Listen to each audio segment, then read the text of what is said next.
আজকে এসএসসি এমটিএসের কিছু প্রিভিয়াস ইয়ারের কোশ্চেন আমি নিয়ে এসেছি, জিকের প্রশ্ন।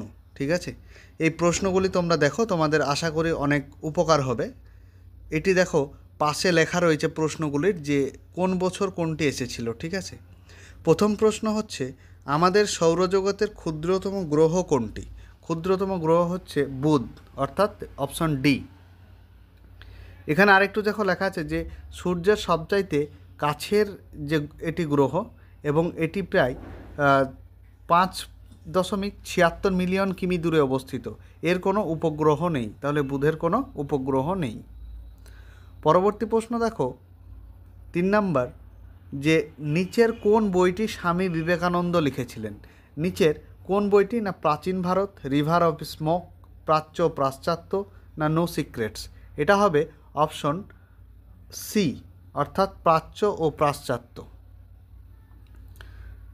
3 নম্বর দেখো, যে রঞ্জি ট্রফি খেলা, যেটা রঞ্জি ট্রফি, সেটা কোন খেলার সাথে সম্পর্ক? এটা 2023 সালে এসেছিল। এটা হবে তোমার ক্রিকেট খেলার সাথে যুক্ত, অপশন এ। 4 নম্বর প্রশ্ন দেখো, যে 2011 সালের জনগণনা অনুযায়ী ভারতের লিঙ্গ অনুপাত কত? এটা 2022 সালে এসেছিল। এটা প্রতি 1000 জন পুরুষে 940 জন মহিলা, অপশন এ। 5 নম্বর দেখো, না এটার একটু ব্যাখ্যাটা আছে, দেখে নাও। যে লিঙ্গ অনুপাত বলতে কি বোঝায়? লিঙ্গ অনুপাত বলতে বোঝায় যে 1000 জন পুরুষে মহিলার সংখ্যা।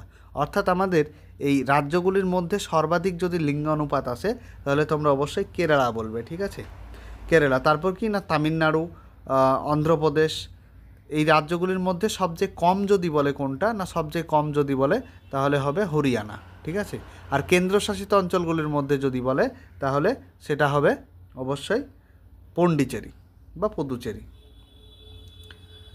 আর সবচাইতে লিঙ্গানুপাত কম হচ্ছে কেন্দ্রশাসিত অঞ্চলগুলির মধ্যে, সেটা হচ্ছে দমন ও দিউ, মাত্র 618 জন। এরপর দেখো, যে 5 নম্বর, শিবকুমার শর্মা কোন বাদ্যযন্ত্রের সাথে যুক্ত? এটাও 2022 সালে এসেছিল প্রশ্নটি। শিবকুমার হচ্ছে তোমার সন্তরের সাথে যুক্ত, অপশন বি।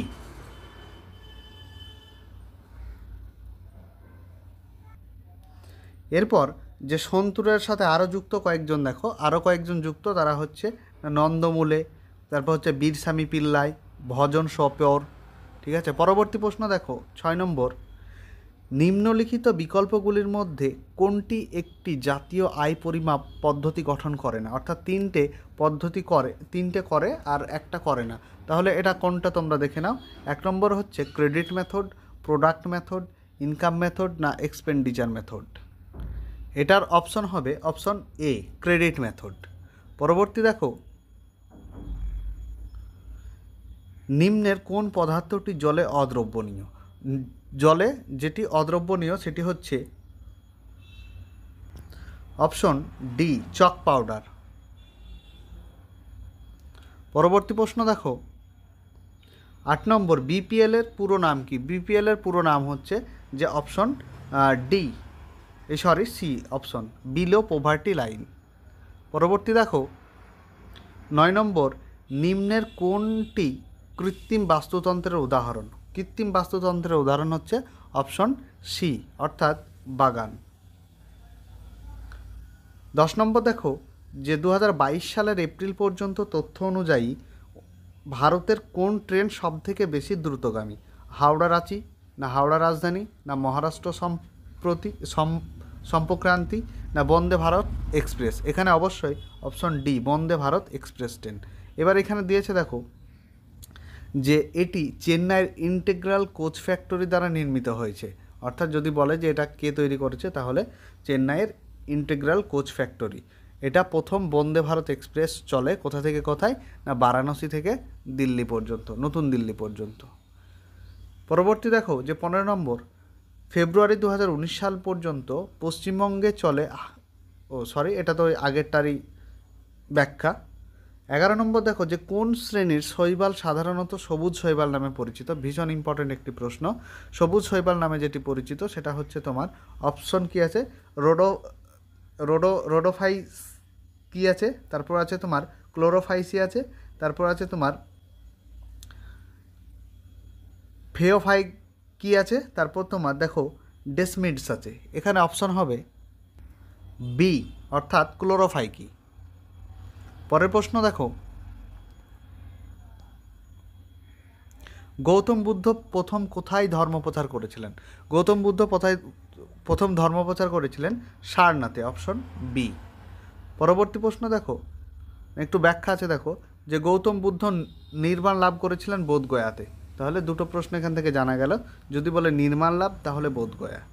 13 নম্বর প্রশ্ন দেখো, যে বেকিং সোডার রাসায়নিক সংকেত কী? বেকিং সোডার রাসায়নিক সংকেত হচ্ছে NaHCO3, অপশন বি।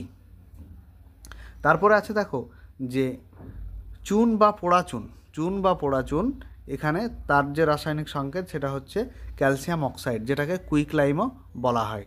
এরপর যদি বলে কলিচুনের আরেকটা নাম হচ্ছে স্লেট লাইম, তাহলে এর রাসায়নিক সংকেতটা হচ্ছে ক্যালসিয়াম হাইড্রোক্সাইড। এরপর দেখো 14 নম্বর, নিম্নের কোথায় জওহরলাল নেহেরু বন্দর অবস্থিত? এটা অবশ্যই হবে তোমার ভুবনেশ্বর, কলকাতা, চেন্নাই, নাভি মুম্বাই। এটা অপশন ডি, নাভি মুম্বাই। এটাকে নবসেবা বন্দরও বলা হয়। পরবর্তী প্রশ্ন, ভারতের অর্থনীতিতে আর্থিক বছর ধরা হয় কত থেকে কত পর্যন্ত? এখানে হবে দেখো 1 এপ্রিল থেকে 31 মার্চ পর্যন্ত, অপশন বি। পরবর্তী প্রশ্ন 17 নম্বর, 2003 সালে তিজান বাই পদ্মভূষণ পুরস্কারে সম্মানিত হন। তিনি নিচের কোন নৃত্যের সাথে জড়িত? না অপশন এ কালবেলিয়া। এই কালবেলিয়াটি কোথাকার একটা নৃত্য? এটা হচ্ছে রাজস্থানের একটি নৃত্য, ঠিক আছে, রাজস্থানের নৃত্য, যেটা সাপেরা নৃত্য নামেও পরিচিত, সাপেরা নৃত্য।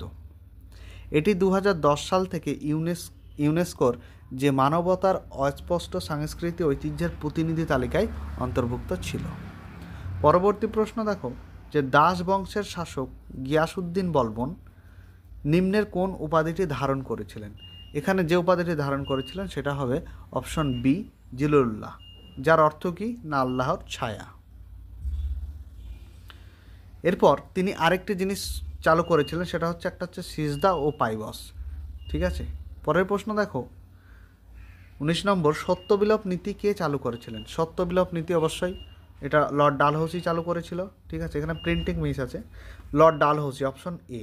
এইবার লর্ড ডালহৌসি যে নীতিটা চালু করেছিলেন, এই নীতি অনুসারে যে সাতারা নামে একটা রিজিয়ন ছিল, সেই সাতারা প্রথম ইংরেজ সাম্রাজ্যভুক্ত হয়েছিল। পরবর্তী প্রশ্ন, জো মাল লোক, এই লোকনৃত্যটি কোন সম্প্রদায়ের সাথে জড়িত? এটা হচ্ছে অপশন এ, এটা হচ্ছে লেপচা, ঠিক আছে, লেপচা সম্প্রদায়ের সাথে জড়িত। পরবর্তী প্রশ্ন দেখো 21 নম্বর, 1846 সালে ব্রিটিশ সরকার ও কার মধ্যে লাহোর চুক্তি হয়? এখানে অবশ্যই মহারাজা দলীপ সিং, ঠিক আছে, অপশন এ। পরবর্তী প্রশ্ন দেখো, যে গুগা নাচ নিচের কোন রাজ্যের একটি ঐতিহ্যবাহী লোকনৃত্য? গুগা নাচ অবশ্যই অপশন ডি, হরিয়ানার একটি নৃত্য। 23 নাম্বার, ভারতীয় মরুভূমির একমাত্র প্রধান নদী কোনটি? ভারতীয় মরুভূমির, এখানে মরুভূমি বলেছে তাই এখানে লুনি নদী হবে অবশ্যই। এবার লুনি নদীর উৎপত্তি কোথা থেকে? যদি উৎপত্তির কথা বলে তাহলে এটা হচ্ছে আরাবল্লী, প্রিন্টিং মিস্টেক আছে, এটা হচ্ছে আরাবল্লীর পুষ্কর উপত্যকার থেকে, যার দৈর্ঘ্য হচ্ছে 450 কিমি।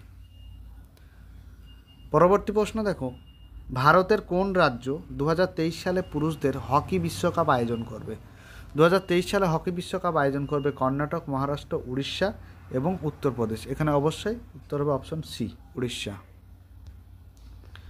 পরবর্তী 25 নম্বর দেখো, যে নিচের কোন রাজ্যের আইনসভার 2টি কক্ষ রয়েছে?